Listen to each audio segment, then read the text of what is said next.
de la República por el Partido Social Cristiano y Aliados, el señor Henry Kronfle Cosaya, sí, pronuncié bien, ¿no? Porque son esos apellidos sí, pronunció difíciles bien, que pronunció tiene. bien. Entonces, Jaime, aprovechando que usted Gracias. está aquí, por favor, Muy en los amable, prolegómenos de Ramiro. la entrevista, usted. Gracias, mi querido Ramiro. Bienvenido, Henry. Un placer tenerte por acá en I99. Y pues obviamente hablar un poquito de las promesas o de las propuestas que tiene Henry Kronfle. Y entre ellas, hablaste de subir el salario a $600. ¿Cómo hacerlo? ¿Cómo va a impactar eso en la economía? Gracias, hermano. Bueno, primero un gusto estar con todos ustedes. Siempre es un placer estar en esta prestigiosa radio y un abrazo muy cariñoso para todos los que nos están viendo y escuchando. A ver, a $600 no, hasta $600, que es diferente, porque lo voy a hacer de manera paulatina. No lo puedo hacer de la noche a la mañana. Y la medida es muy sencilla, la canasta básica hoy no da. Por más que te digan que hay más de 1.8 aportantes por familia en la canasta básica, hoy eso no existe, no es una realidad, la gente no tiene empleo. La gente está tratando de cachuelar aquí y allá para ver cómo tiene ingreso, porque no hay ingreso ni hay empleo. Esa es la realidad del país. Y entonces, en un país que viene con unas distorsiones terribles, y te voy a poner solamente un ejemplo, cómo se ha empobrecido la familia ecuatoriana, con un ejemplo muy sencillo. Si subiste el IVA 3% el año pasado y la canasta básica subió el 5% aproximadamente, que subió mucho más en números oficiales, porque tú sabes que en la realidad sube mucho más la canasta básica, además no hay un precio único de canasta básica, depende de la región del país que estés, pero la canasta básica está entre 805 y $850, la canasta básica. Si consideramos los números disque oficiales del 5% de inflación y el 3% del IVA, es 8% el alza. ¿Y cuánto te subió el salario? De 460 a 470, 2%. Es decir, perdiste el 6% de poder adquisitivo. ¿Es justo que la familia ecuatoriana pierda poder adquisitivo? No es justo que ni lo mantenga, es justo que suba, porque todo el mundo quiere progresar año a año, pues nadie quiere quedarse estancado, pero aquí vamos para atrás como el cangrejo. Entonces, lo primero que tienes que hacer es que tienes un 5%, un 6% de desfase. Okay. 6% en $470 son $24. Estás hablando ya de un salario prácticamente $500. Y así tienes que proyectar para poder llegar a los $600. Por eso es que la propuesta es muy técnica. Okay. Esta no es una propuesta política. Además, si yo le voy a dar a las empresas privadas, les voy a bajar el impuesto a la renta y les voy a simplificar los trámites con la descentralización del Estado que voy a hacer poniendo al gobierno en el celular, con controles posteriores, ex post, como se dicen, y no antes, para poder resolver todos los trámites rapidísimos e inmediatos en línea, cero corrupción y a bajo costo. Entonces, ¿cómo si yo te genero esa competitividad por un lado, cómo no la puedes compensar por el otro lado en la estructura de costos? Recuerda que yo vengo del sector empresarial. Yo fui el presidente de los empresarios de este país. A mí nadie me va a decir cuánto es el salario en la estructura de costos de las empresas. Si hay sectores que hay que compensarlos, te voy a poner un sector particular, la floricultura. En la estructura de costos de la floricultura, por ejemplo, es el 45% del costo de salario sobre el costo total. Bueno, en ese sector veremos otro tipo de mecanismo, pero los salarios tienen que subir definitivamente. Segunda pregunta con respecto al gasto corriente que tiene el gobierno. ¿Cómo lo vas a financiar y qué vas a hacer? Porque si subes el sueldo en un momento dado, eso o parte del sueldo sube, le va a afectar también a la masa salarial del gobierno. Eso va a impactar en un momento dado en la balanza fiscal. La pregunta es cómo financiar justamente los gastos corrientes y los gastos de inversión que en un momento dado obtendrías en tu gobierno. Sí, a ver, hay una confusión en que si tú subes sueldos, por un lado, ¿cómo vas a hacer con el Estado por el otro lado? Y no es lineal esto, déjame explicarte por qué. Porque si tú subes sueldos, bajas el IVA. Escúchame, yo te voy a complicar más la pregunta. Voy a bajar el IVA del 15 al 12% y lo voy a llevar al 10%. Sube los sueldos. Mantengo el subsidio de la bombona de gas, no para el contrabando, no para las mineras. Recupero el bono de desarrollo humano, gente que no lo está ahorita obteniendo. Subo el Gallegos Lara, que se quedó estacionado en $240 para la gente que tiene una discapacidad cuando se hizo, que era el salario en ese momento. Hay que subir el Gallegos Lara. Y recupero las pensiones de jubilación. Hay gente jubilada de la época de Sucres que está recibiendo $40 y $60 de jubilación y está enferma. Mano, es inhumano.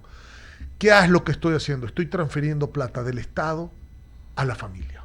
Por eso es que yo digo primero tu familia. Pero ¿qué pasa cuando tú tienes plata en el bolsillo? Tú compras más. Las empresas venden más. Crece la economía. El Estado recauda más por efecto del crecimiento de la economía. Genera la inversión y se genera el empleo. ¿Cómo vas a compensar el Estado? Esa es la pregunta del millón que tú me estás haciendo. Sí. No sacándole más plata a la gente, pues con más impuestos, que es la fórmula. Hoy han usado la fórmula, más impuestos y más deuda. El Ecuador, para que tú sepas, de 1830, 11 de septiembre, de la primera constitución, la primera república, hasta el 2017, en 187 años, el saldo de la deuda del Ecuador eran 45.000 millones. Del 2017 al 2024, 90.000.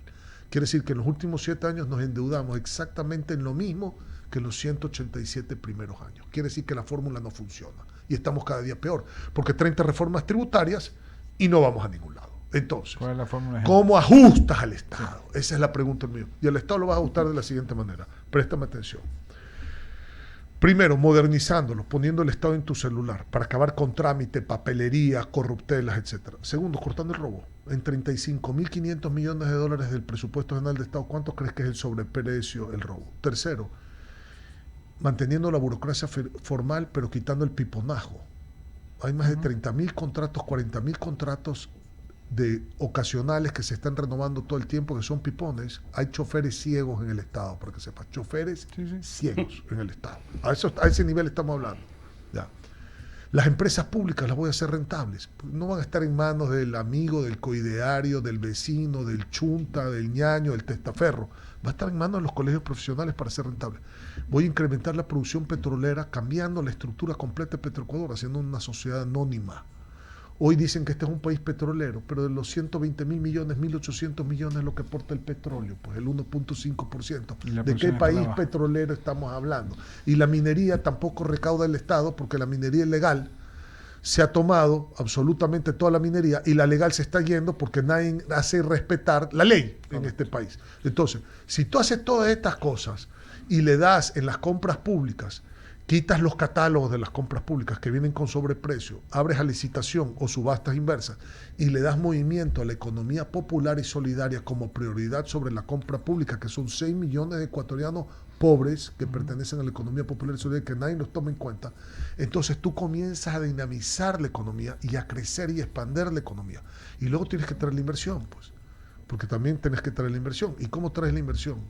En alianzas asociativas, en alianzas estratégicas, en concesiones, y cuando traes la inversión con confianza, con un marco que te lo puedo explicar porque es complejo, no es tan sencillo, pero traes la inversión, entonces generas fuentes de trabajo desde la inversión, generas fuentes de trabajo desde la obra pública y generas fuentes de trabajo del sector privado, metiendo plata en el bolsillo de la gente para que pueda crecer la economía comprando más y vendiendo más las empresas. Ok, Ramiro, por favor, adelante. Henry, gusto de tenerte aquí en I99. Varias cosas. Yo rescato lo que dices, los trámites. Y ayer, te voy a poner un ejemplo. Ayer me tocaba apostillar un documento y me di cuenta que lo escanean y la apostilla ya es electrónica. Le digo, ¿por qué carajo desde la notaría que estaba generándose el documento no lo envían? Uno paga la tasa en transferencia y se le dan ya la apostilla y uno tiene que perder todo el tiempo del mundo apostillando. Y déjame decirte algo más, ¿por qué carajo, usando no estamos palabra, aquí es bilingüe, no podemos hacer este trámite en línea? Desde tu celular y se acabó el problema, hermano. Ya tenemos que parar esto. Ejemplo de que se puede. Otra cosa, yo no soy amante de subir los salarios, sino soy amante de devolverle el poder adquisitivo al salario que se tiene. Y voy a poner ejemplos claros. Si usted tiene los mismos $500 y se va a Perú y se va a Colombia, puede adquirir más de lo que adquiere aquí. Este país está caro. ¿Cómo lo volvemos competitivo para nuestra propia gente? Puertas adentro, porque subir los salarios es crear un desequilibrio que no necesariamente está amparado en producción. A ver, es que tú tienes que hacer dos cosas. Tú tienes que subir los salarios y bajar el costo de vida, porque de eso se trata. A ver, en Estados Unidos, te voy a poner, tú pusiste el ejemplo de los países vecinos. Vámonos a Estados Unidos. En Estados Unidos ganas, vamos a decir, $11 la hora y tú comes más barato que en el Ecuador. Te vistes más barato que en el Ecuador, te compras un vehículo más barato que en el Ecuador, porque tú cuando compras un vehículo en Estados Unidos no estás comprándote uno para ti, comprándole uno al gobierno, que es lo que pasa en el Ecuador con los impuestos. La matrícula en Estados Unidos te cuesta $45 del vehículo, aquí te cuesta $2,000. Entonces, ¿qué diablo está? A ver, si tú puedes lograr ambas cosas, que es lo que tiene que hacer un país desarrollado logra, que los salarios sean altos y que el costo de vida sea bajo para generar riqueza, para mejorar la calidad de vida, a eso tenemos que apuntar, Ramiro. A eso. Ahora, no se pierde la competitividad. Aquí hay por eso le digo, como yo he sido presidente de los empresarios de este país y conozco, créamelo, como pocos, no voy a decir mejor que nadie porque sería una arrogancia, pero como poca gente en este país, la estructura de costos de las empresas, porque estuve muchos años no manejando solamente el sector privado de este país, sino de la región y del continente. Acuérdate que yo fui presidente de los industriales de América Latina también. La incidencia salarial en el Ecuador, salvo puntuales excepciones, no genera falta de competitividad, por favor. Es la carga tributaria. Es el trámite, la carga tributaria, todas las tasas que hay que pagar por todo. Hablas en el celular, te cobran impuestos. Y el reparto de utilidades que tampoco hay en otras partes del mundo. Pagas la planilla de luz, te cobran impuestos. Recoges la basura, te cobran impuestos. Cuando un empresario gana... Respiras, te cobran impuestos. Cuando un empresario gana, tienes que repartir utilidades. Cuando pierde, nadie... 15% los trabajadores, 25% impuesto a la renta, 10% de provisión, 11% de dividendo, 15% de IVA en lo que compra. Hermano, a la final te das cuenta, el Estado se te lleva todo. Y antes, en vez de que el Estado trabaje para el ciudadano trabaja para el Estado. Y no te da servicio, hermano. Discúlpame, Ramiro, solo para terminar la idea. Y encima no te da servicio. No hay medicina, no hay educación, no hay seguridad y no hay obra. Pues puta, perdón. Estamos mal, hermano, en este país. Tranquilo, es bilingüe aquí. Henry, antes de darle paso a Mauricio Salén, que está en plataforma, yo soy amante de algo radical en tema de presupuesto. Presupuesto base cero. Para de acuerdo mí contigo. Es la única forma de poner en orden la economía de este país. Ya seamos tres, porque Carlos Julio Emanuel también siempre dice ya somos tres por lo menos. Yo estoy de acuerdo contigo. A ver, tú tienes que agarrar... Pero para eso necesitas poder político para poderlo hacer. Pero poder político y algo que tenemos los hombres también. Solvencia. Así es, los gemelos. Necesitamos los gemelos también bien puestos para poder justamente resolver los problemas que tenemos. Pero a ver, si tú pones, hermano, un presupuesto base cero y arrancas con lo que dice la Constitución, 6% en educación, 4% en salud. Seguridad, lo que se necesite. ¿Sabes cuánto es el presupuesto de seguridad hoy? Y dice, ya te voy a decir por qué no hay seguridad. No es que no hay seguridad porque no hay plata. No hay seguridad porque no hay ejecución presupuestaria, que es diferente. El presupuesto de seguridad del Ministerio del Interior más la Policía Nacional son alrededor de 4.800 millones de dólares. Sobre 4.300 millones de dólares. Sobre eso, 1.600 millones el Ministerio de Defensa. Sobre eso, 1.040 millones la contribución temporal por seguridad que se implementó con una tasa específica por el conflicto interno armado. Bueno, plata es lo que más hay. Ahora, ¿cómo se ejecuta la 18% fue la ejecución presupuestaria en los primeros 6 meses? El país se está cayendo en pedazos. Pero esa es la primera chamba, pues, hermano, la improvisación, la falta de experiencia. Entonces, así el país no va a salir adelante. Correcto. Déjeme pasarle a nuestro compañero Mauricio Salén, que está en plataforma. Mauricio, por favor, ¿podrías continuar con la entrevista con el candidato? Claro que sí, gracias Ramiro. Henry, un abrazo a la distancia. Igualmente, y un gusto de tenerte aquí en el panel del diálogo, mi querido amigo y hermano. Yo tengo una inquietud, ya hablando de lo electoral. Vemos encuestas de todo tipo, casi todas coincidentes en lo mismo. Y llama la atención que el Partido Social Cristiano no aparece en el mapa. Históricamente hablo, el Partido Social Cristiano, la vez que más mal le fue, si no me equivoco, fue en el 2007, cuando estaba muy polarizada la elección y aparecía este nuevo elemento político, este nuevo personaje llamado Rafael Correa Delgado, en el cual el Partido Social Cristiano sacó aproximadamente el 10%. De ahí, tradicionalmente, en el año 2017, por ejemplo, estaba polarizada la elección. El único opositor real que se veía en el camino era Guillermo Lasso, y había el correísmo que venía con Lenín Moreno, que era muy, muy popular en ese momento.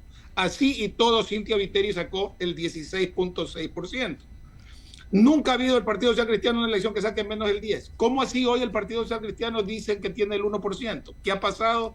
¿Cuál es la opinión tuya al respecto? No, el Partido Social Cristiano no dice que tiene el 1%, dicen las encuestadoras, ni siquiera las encuestas. Correcto. Dicen las encuestadoras pagadas por quienes quieren polarizar la elección, que son los dos grupos, tanto el correísmo como el gobierno les conviene polarizar la elección. La gente no está polarizada en la calle. Yo te puedo decir que he recorrido todo el país. Las encuestas de nosotros nos colocan ya ahorita, en este momento, y ustedes van a ver si me equivoco o no, en el segundo lugar. Escúchame lo que te estoy diciendo, y Mauricio, tú me conoces de toda la vida, tú sabes que yo no miento. Estamos ya en el segundo lugar. Y cuidado, en empate técnico, cuidado nos separamos inclusive y nos acercamos más al primer lugar, porque el primer lugar lo tiene la Revolución Ciudadana con 12 puntos arriba en la encuesta, esa es la verdad. Y de ahí estamos, el Partido Social Cristiano y el gobierno, empatados técnicamente. Cuando tú vas a la calle y hablas con la gente, yo te hago una pregunta y tú eres un tipo inteligente que has recorrido el país. Y tú sabes que yo te admiro muchísimo y te aprecio, Mauricio, porque tú eres una persona de trabajo, de campo, tú eres de territorio, no de escritorio. Y has manejado muy bien todas las entidades públicas en las que tú has estado. La gente en la calle, cuando tú le preguntas, ¿usted está mejor o peor que hace un año? ¿Qué crees que te contesta todo el mundo? Que está peor, ¿no? Sí. ¿Usted le alcanza para más o le alcanza para menos? Me alcanza para menos. ¿Tiene más seguridad o menos seguridad? Tiene menos seguridad. ¿Le cortan la luz o no le cortan luz? Oiga, desde que ya terminaron los apagones y me siguen cortando la luz. Allá. ¿Usted puede llegar como agricultor al mercado directamente o no puede llegar al mercado? No puedo llegar porque me ponen una traba, la guía tal. El sector artesanal, 5 millones de personas. ¿Ustedes tienen capacitación, incentivos por parte del gobierno? Estamos abandonados. La Junta Nacional de Defensa del Artesano se volvió en un botín político que no responde a los intereses de los artesanos, sino a los intereses de turno. Vas y hablas con la Policía Nacional, el comandante general de la policía se designa a dedo por el ministro del Interior porque quieren politizar el puesto y no priorizar la antigüedad. Vas a hablar con la seguridad privada, te dicen que están pésimamente mal en el Ecuador porque le han quitado todos los beneficios. Preguntas en todas las provincias del país qué obra hay, no existe una sola obra del gobierno central en ninguna parte del Ecuador. Cuando le preguntas a la gente cómo se siente con el tema de seguridad, le dicen, cada día tengo que poner más rejas y los delincuentes están libres. Cada día matan más gente en mi barrio. Cada día me vacunan más en mi local comercial. Cada día tengo que poner más plata para la minga de limpieza en la escuela pública. Ahora tenemos que pintar las bancas, poner el techo de zinc y las baterías sanitarias en las escuelas fiscales. El Ministerio de Educación manda un profesor a un pueblo en una escuela fiscal. El tipo no le gusta la escuela, se larga, a los 4 o 5 meses mandan otro profesor, pasan 4 o 5 meses donde no hay nadie. Cuando vas a la zona rural, a la zona indígena, te dicen no puedo ir a la escuela del milenio porque cerraron la escuela comunitaria que existía aquí, el correísmo, y nadie la ha abierto, y las escuelas están tomadas por los grupos delincuenciales organizados. Cuando hablas con los ecologistas, te dicen la minería ilegal en Sixic, en Molleturo, en Camilo Ponce, han contaminado el río Santa Bárbara.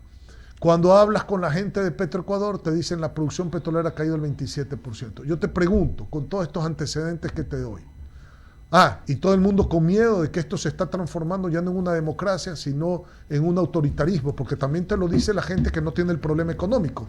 Ya el que no tiene el problema económico, porque tiene un patrimonio, porque tiene un ingreso, gente que tiene, vamos a decirlo, un patrimonio respetable y que tiene trabajo, una clase media productiva en el país, si le preguntas cómo siente el gobierno, te dice que muy mal porque la tarjeta de crédito le cobran el 16.77% y nadie hace nada a cambio.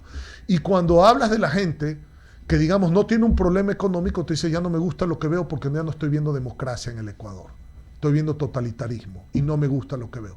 Con esta reflexión que te hago, ¿tú crees que la gente quiere votar por el gobierno? Entonces, señores, la gente que tampoco quiere votar por el correísmo ha buscado no una tercera vía, no nos equivoquemos, la única vía. Y la única vía es votar por tu familia. Y lo he dicho claramente, yo no voy a ir a arreglar gobierno. Señores, si ustedes quieren un presidente que vaya a arreglar el gobierno, no voten por mí, así de claro. Si ustedes quieren un presidente que arregle a tu familia y que se preocupe por tu familia y le devuelva la plata a tu familia y le ponga el billete en el bolsillo a tu familia, que dicho sea de paso, están copiando el discurso todito, ¿no? Porque saben que tengo razón y saben lo que ha reaccionado la gente en la calle con respecto. Entonces vota por Henry Knopfler, porque votar por Henry Knopfler es votar por tu familia. Yo te puedo garantizar que dirán que las encuestas fallaron, que dirán que el efecto sorpresa, saldrán los gurús que han sido pagados, escúchenme bien porque no tengo reparos en decirlo, han sido pagados a decir es que el ciudadano y el joven a última hora cuando tiene la papeleta enfrente decide. y por eso ha cambiado todo el universo de las encuestas. Señores, es un fraude lo que estamos viendo en lo que se está diciendo que está pasando en el país. Cuando tú vas a la calle, el país no está polarizado, el país quiere que le resuelvan su problema. Claro, hay gente que no puede ver el correísmo, y con justa razón, pero la gente quiere que le resuelvan su problema. Todo esto es un fraude de las encuestadoras. Y eso es lo que hay que tratar de evitar, porque eso es lo que nos limita a los ciudadanos ecuatorianos a poder tener un presidente o a poder tener la capacidad de elegir al mejor entre 16 y no al menos malo de 2, que es lo que nos han vendido. Bueno. Y que lo que muchos medios de opinión, lamentablemente, y en eso sí tenemos que hablar nosotros como Radio I-99, hemos sido totalmente objetivos desde el comienzo. Hay medios que lamentablemente hacen caja de resonancia a este tipo de cosas y ya hacen que una mentira se convierta en verdad o que un espejismo se convierta en realidad. Pero déjame ir más allá, Mauricio, discúlpame la interrupción. La democracia que deberíamos tratar en lo posible, de ver también cómo reformar la ley para que tengan sanción, porque esto es igual que un delito electoral. Es totalmente de acuerdo contigo, y déjame hacerte una reflexión sobre eso. Yo ahí, cuando prendo el radio a veces en el carro, escúchame lo que les voy a decir y espero que me presten atención el pueblo ecuatoriano que me está escuchando en esta prestigiosa radio. Cuando a veces prendo y sintonizo ciertas emisoras radiales, me viene el olor a billete desde la radio a la nariz. Ya con eso te digo todo, hermano. Me huele el billete, me viene el olor a billete. Es increíble cómo por el aire huele a billete.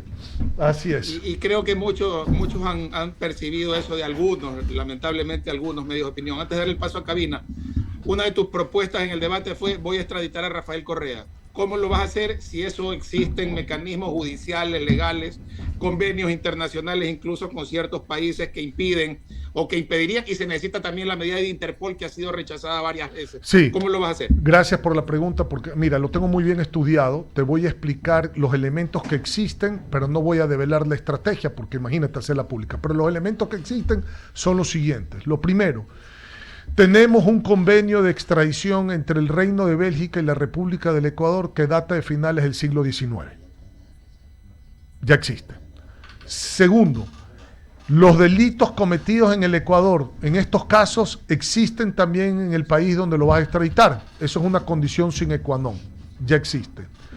Tercero, existen sentencias ejecutoriadas.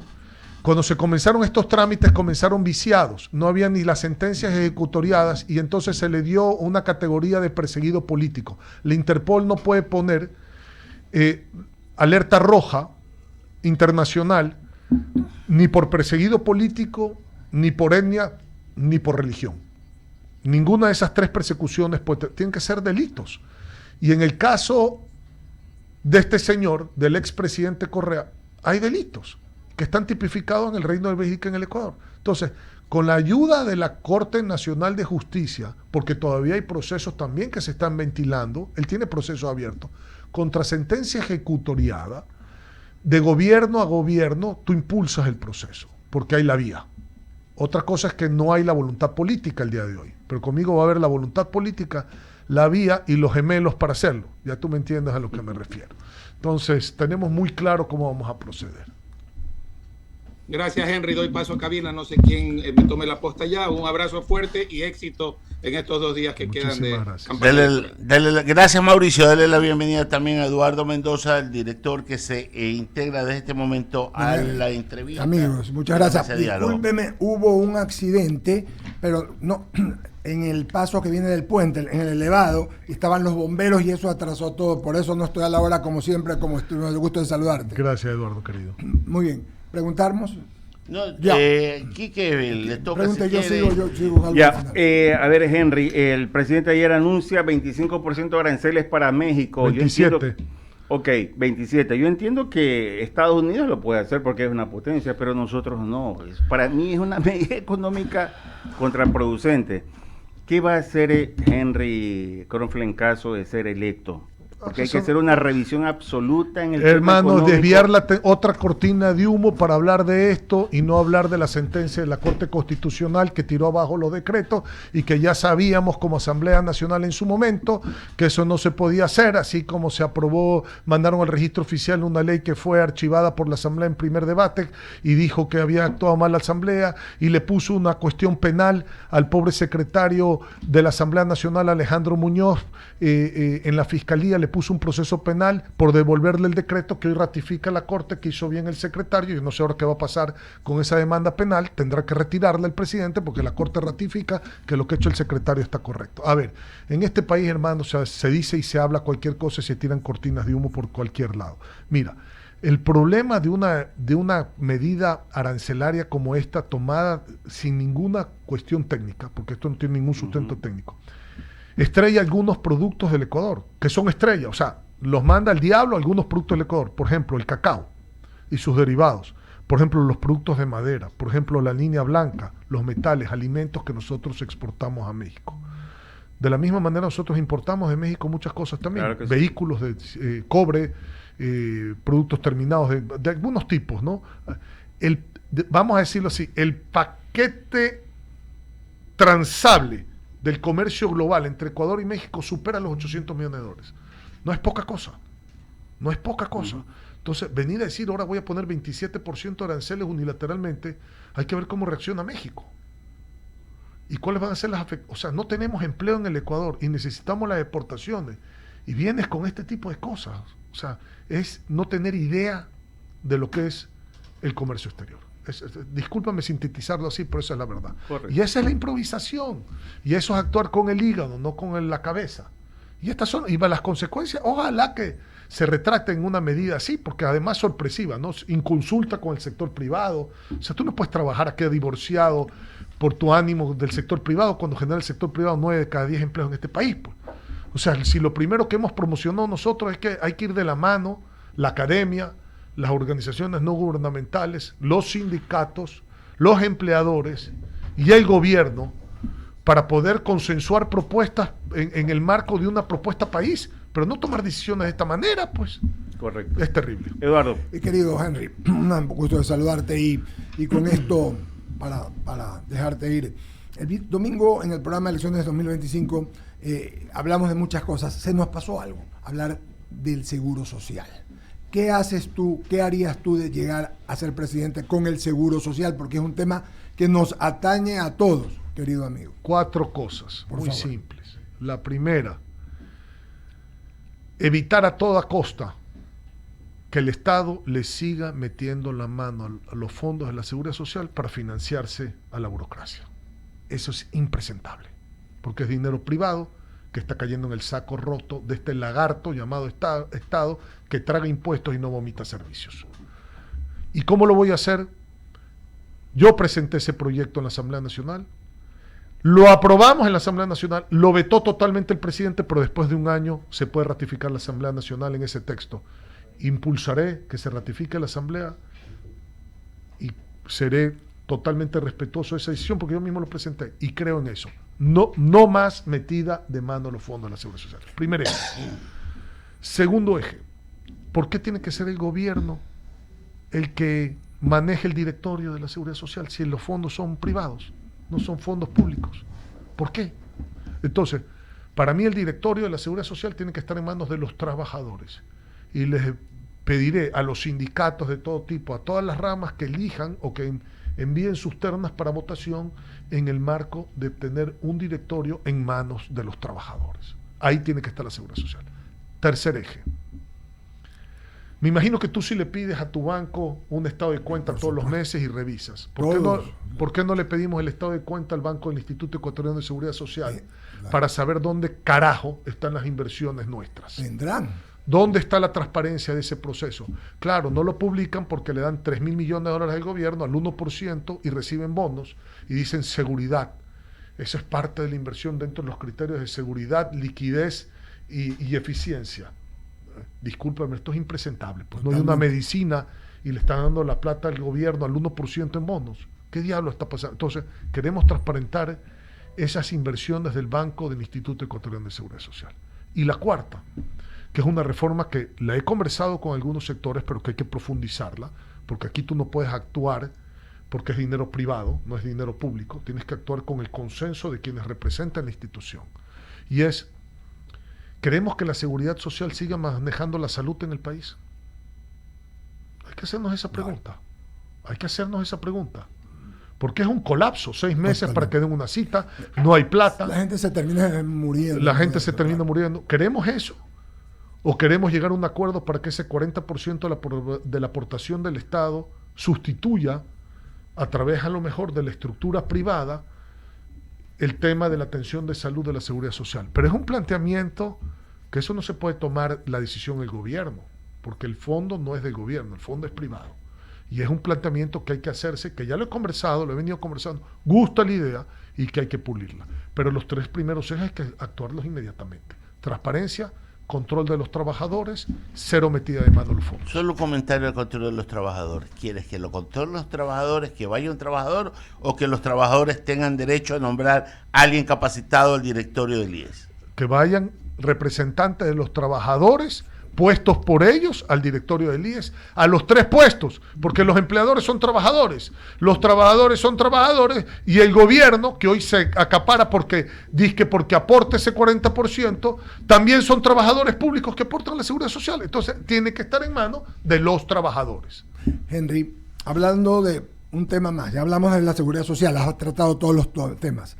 ¿Cómo harías tú para minorar el pago de la deuda externa o recomprar algo? Porque realmente conversamos el día domingo y vi 2 veces la entrevista que hicimos, tenía un valor, hoy vale 90.000 millones de dólares, o sea, es una cosa casi que peor que la deuda que tuvimos de la colonia cuando nos independizamos, por Diana. Se le debe a Raimundo y todo el mundo, por eso te digo que el Estado, en su función de administrar el país, ha fracasado.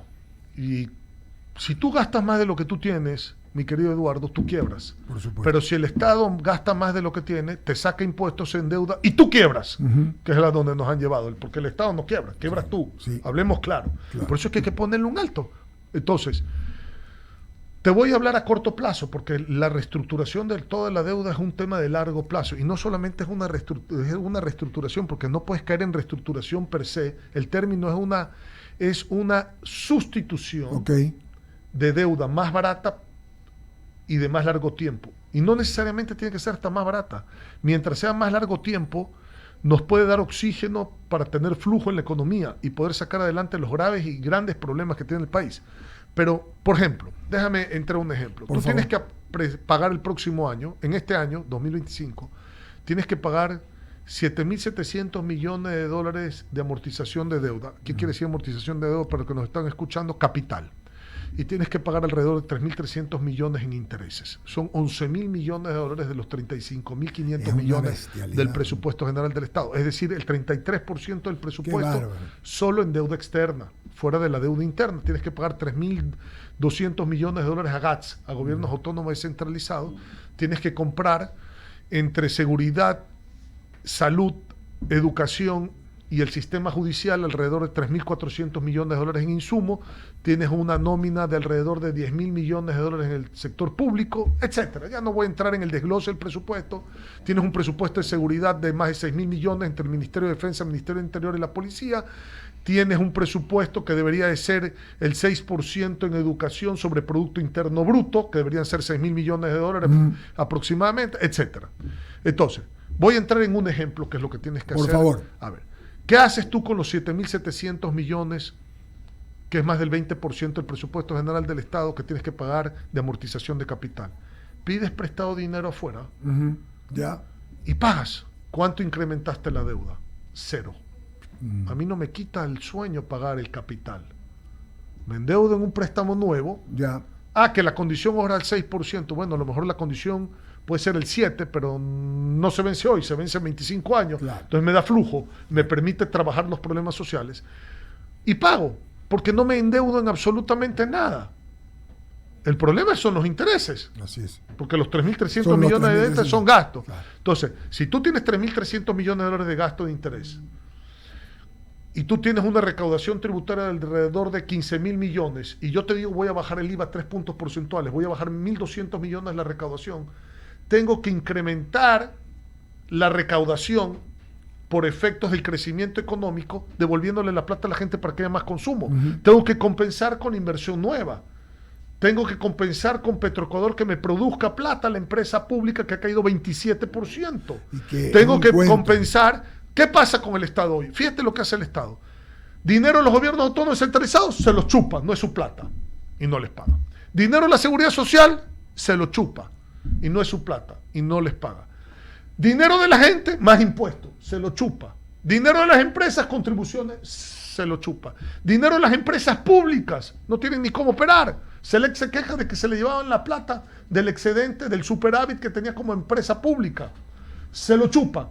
Entonces, en vez de aislar a esa manzana podrida, resulta que esa manzana podrida comienza a podrir a todas las demás y enfermar a todas las demás. Por eso es que hay que hacer una reestructura del Estado inmediata.